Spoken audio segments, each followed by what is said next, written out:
that. Well, what do they mean by simplicity? What do theologians mean when they say God is simple? What they mean is that God is not a composite being.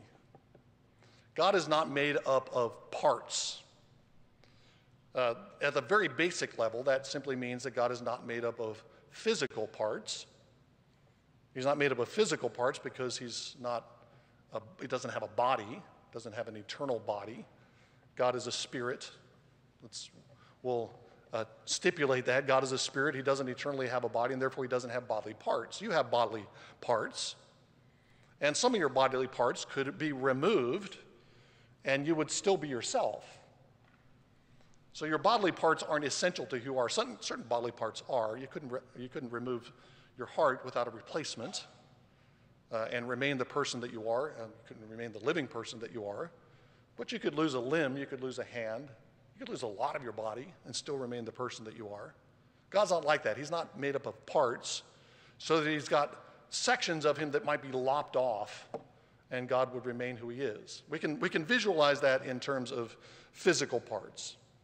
But usually what theologians want to emphasize is that God is not made up of any metaphysical parts. God is not a composite of any metaphysical principles. Not physical parts like a hand or a leg or a foot or a toe, but he's not made up of any combination of different metaphysical principles.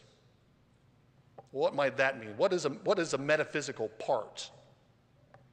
Well, in certain metaphysical systems, in Aristotle's system, for example, you are constituted, you're made up of matter. There's some kind of material element to you, and a form. That doesn't mean the physical shape that you have, but it's the thing that makes you a human being, that makes this particular matter a particular human being, is the form that informs the matter. For Aristotle, that's a unity. For Aristotle and theologians that follow Aristotle, that makes a unified being, one substance made up of form and matter. But you can decompose it, or you can at least intellectually break it apart into different pieces. You can think of your physical part and the form of yourself as distinct realities. You are a composite being. God isn't like that. God is simple, means God isn't a combination of form and matter. God isn't a combination either of potential and actuality. You are. You're made up of certain things that you have the capacity to do that you don't fulfill.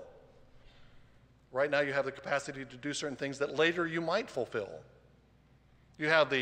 Abstractly, you have the capacity to do certain things. You might have abstractly the physical capacity to play the cello, but at this late stage in your life, you know you're never going to learn how to do it. But you still have that. Still have a certain kind of potential for that, but that's not enacted. Okay?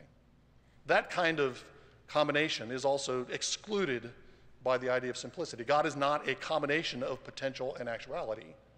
And you can see here how simplicity is being used to protect the independence of God. God is independent of everything outside of himself. If he had some untapped potential, some capacity that he hadn't yet put to use, then he would be dependent on something outside of himself, the world, for example, to put it to use. You have some untapped creative potential that he doesn't eternally put into use.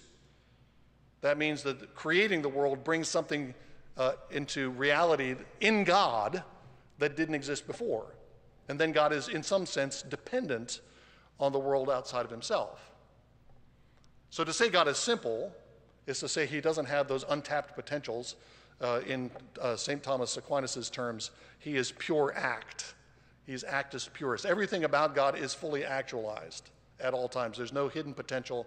There's no capacity that God doesn't bring to fruition eternally.